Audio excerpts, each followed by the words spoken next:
अकोल्यात काँग्रेसचे माजी लोकसभा उमेदवार डॉक्टर अभय पाटील यांच्या राजकीय प्रवेशाबाबत चर्चांना उधाण आले. उपमुख्यमंत्री एकनाथ शिंदे यांचे निकटवर्तीय ॲडव्होकेट निलेश देशमुख यांनी पाटील यांच्या निवासस्थानी भेट घेतली. दोघांमध्ये तब्बल 2 तास बंद दारात चर्चा झाली. यावेळी त्यांनी एकत्र जेवणही केलं. काही दिवसांपूर्वी डॉक्टर पाटील यांनी एकनाथ शिंदे यांची मुंबईत भेट घेतली होती. आता पुढील 2 दिवसात समर्थकांची बैठक घेऊन पाटील राजकीय निर्णय घेण्याची शक्यता आहे. त्यामुळे ते शिंदेंच्या शिवसेनेत प्रवेश करणार असल्याच्या चर्चांना पुन्हा एकदा उधाण आले. 2024च्या लोकसभा निवडणुकीत पाटील यांनी 4,16,000 मतं घेतली होती. सोलापूरचे पालकमंत्री जयकुमार गोरे आणि ठाकरे गटाच्या नेत्या सुषमा अंधारे यांच्यातील शाब्दिक वाद पुन्हा एकदा रंगलाय.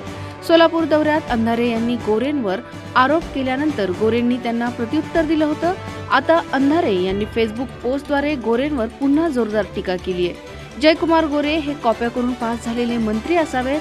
संस्कार असतील की नाही याबद्दल शंकाच आहे. पत्रकार परिषद घेताना थोडं कमी पीत चला असा टोला त्यांनी लगावला. तसंच गोरेंच्या वक्तव्यावर सवाल उपस्थित करत अंधारे यांनी तुम्ही मोठ्या किंवा छोट्या बहिणीशी याच भाषेत बोलता का असा सवालही केलाय. सोलापुरात काँग्रेस खासदार प्रणिती शिंदे यांच्या नेतृत्वाखाली स्वातंत्र्य दिनानिमित्त जेनझी सोबत सामूहिक राष्ट्रगानाचा कार्यक्रम झाला. यावेळी उपस्थितांनी वंदे मातरमचं सामूहिक गायन केलं. मात्र संपूर्ण गीत न म्हटल्यानं नव्या वादाला तोंड फुटण्याची शक्यता आहे. दिल्लीतील काँग्रेस मुख्यालयातील स्वातंत्र्य दिन कार्यक्रमातही वंदे मातरम गायले होते. यावरून भाजपनं काँग्रेसवर टीका केली होती. दरम्यान कार्यक्रमानंतर प्रणिती शिंदे यांनी केंद्र सरकारवर हल्लाबोल केला. जेनझी आंदोलनाचा उल्लेख करत त्यांनी देशाला हुकुमशाहीच्या विळख्यातून मुक्त करण्यासाठी जेनझी सोबत खांद्याला खांदा लावून लढणार असल्याचंही म्हटलंय.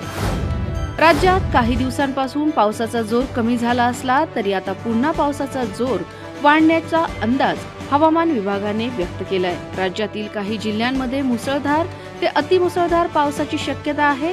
हवामान विभागानं रत्नागिरी, सातारा, पुणे, भंडारा, गडचिरोली आणि गोंदिया या 6 जिल्ह्यांना येलो अलर्ट जारी केलाय. पुणे आणि सातारा जिल्ह्याच्या घाटमाथ्यावर मुसळधार पावसाची शक्यता वर्तवण्यात आली आहे. त्यामुळे या भागातील नागरिकांनी सतर्क राहावं आणि आवश्यक ती काळजी घ्यावी असं आवाहन प्रशासन आणि हवामान विभागाकडून देण्यात आलंय. पुणे जिल्ह्यातील ऊस उत्पादक शेतकऱ्यांसाठी दिलासादायक बातमी. सोमेश्वर सहकारी साखर कारखान्याने मागील हंगामातील ऊसाला अनुदानासह प्रतिटन 4,000 रुपये दर देण्याचा निर्णय घेतलाय. संचालक मंडळाच्या बैठकीत हा निर्णय घेण्यात आला.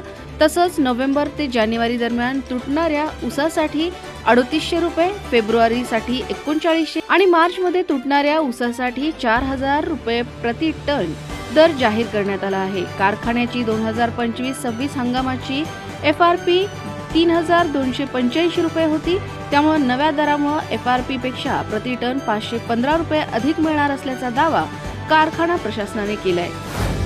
हैदराबादच्या नालासर विद्यापीठातील काही विद्यार्थ्यांनी सरन्यायाधीश सूर्यकांत यांना दीक्षांत समारंभाचे मुख्य अतिथी म्हणून आमंत्रित करण्यास विरोध केला होता. या विद्यार्थ्यांवर बार काउन्सिल ऑफ इंडियाने कारवाई करत 2026च्या बॅचची नोंदणी थांबवण्याचा निर्णय घेतला होता. मात्र काही तासातच हा निर्णय मागे घेण्यात आला. या कारवाईवर टीका झाल्यानंतर बार काउन्सिल ऑफ इंडियाचे अध्यक्ष आणि खासदार मनन कुमार मिश्रा यांनी विद्यार्थ्यांची माफी मागितली. विद्यार्थ्यांच्या भावना दुखावल्या असतील तर मनापासून माफी मागतो असं त्यांनी म्हटलंय. तसंच प्रकरणाला राजकीय किंवा अनावश्यक वळण देऊ नये असंही आवाहन त्यांनी केलंय. बांगलादेश सरकारनं माजी पंतप्रधान शेख हसीना यांच्या प्रत्यार्पणाची मागणी पुन्हा केली आहे. मात्र भारतातील उच्चपदस्थ अधिकाऱ्यांनी स्पष्ट केलंय की प्रत्यार्पणाबाबतचा अंतिम निर्णय राजकीय किंवा राजनैतिक पातळीवर नव्हे तर भारतीय न्यायव्यवस्थेकडून घेतला जाईल. यासाठी हसीना यांच्यावर बांगलादेशात दाखल असलेले गुन्हे भारतीय कायद्यानुसार गुन्हे ठरतात का याचा विचार केला जाईल. बांगलादेशनं 2013च्या प्रत्यार्पण करारानुसार आवश्यक कागदपत्र भारताकडे दिल्याचंही सांगण्यात आलंय. दरम्यान शेख हसीना यांनी डिसेंबरमध्ये मायदेशी परतण्याची इच्छा व्यक्त केली आहे. पाकिस्तानचे राष्ट्रपती आसिफ अली झरदारी यांचं हिंदूंबाबतचं वक्तव्य पुन्हा एकदा चर्चेत आले. पाकिस्तानातील हिंदू भारतातील हिंदूंपेक्षा अधिक आनंदी असल्याचा दावा झरदारी यांनी एका कार्यक्रमात केल्याच्या बातम्या समोर आल्या आहेत. पाकिस्तानी मुस्लिम हिंदूंबाबत सहिष्णुता बाळगतात आणि त्यामुळे ते पाकिस्तानात अधिक मुक्त आणि सुस्थितीत असल्याचं त्यांनी म्हटलंय. तसंच भारतातील लोकांचा दृष्टिकोन वेगळा असल्याचंही झरदारी म्हणाले. त्यांच्या या वक्तव्याचा व्हिडिओ सध्या सोशल मीडियावर व्हायरल होतोय. दरम्यान पाकिस्तानातील अल्पसंख्याकांची स्थिती आणि मानवी हक्कांबाबत आंतरराष्ट्रीय स्तरावर सातत्यानं प्रश्न उपस्थित होत असताना झरदारींचं हे वक्तव्य समोर आले.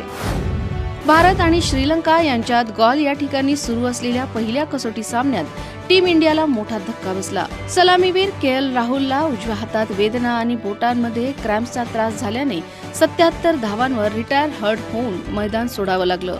राहुलने देवदत्त पडिक्कल सोबत 150 धावांची शानदार भागीदारी केली. मात्र शतकाच्या जवळ पोहोचताच त्याला अचानक त्रास जाणवला. मैदानावर आणि ड्रेसिंग रूममध्ये उपचार करूनही वेदना कमी न झाल्यानं राहुलला माघार घ्यावी लागली. त्याच्या जागी कर्णधार शुभमन गिल फलंदाजीसाठी मैदानात आला. राहुलच्या दुखापतीचं गांभीर्य अजूनही स्पष्ट झालं नाही. बॉलिवूड दिग्दर्शक अनुराग कश्यप पुन्हा एकदा वैयक्तिक आयुष्यामुळे चर्चेत आलेत. एका मुलाखतीत अनुरागने शुभ्रा शेट्टी सोबत गेल्या 10 वर्षापासून नात्यात असल्याचं सांगितलं. तिसऱ्यांदा लग्न करण्याबाबतचा प्रश्न विचारला असता शुभ्राचा लग्नावर विश्वास नाही असं त्यांनी स्पष्टपणे सांगितलं. वयातील फरकामुळे एका काळात असुरक्षित वाटत असल्याचाही अनुरागने यावेळी खुलासा केला. मी तिच्यासोबत खूप खुश आहे आणि मला हे नातं गमवायचं नाही असं त्यांनी म्हटलंय. शुभ्रानेही त्यांच्या नात्यातील सुरुवातीच्या आठवणी सांगितल्या. अनुरागचं यापूर्वी आरती बजाज आणि कल्की कोचलिन यांच्याशी लग्न झालं होतं.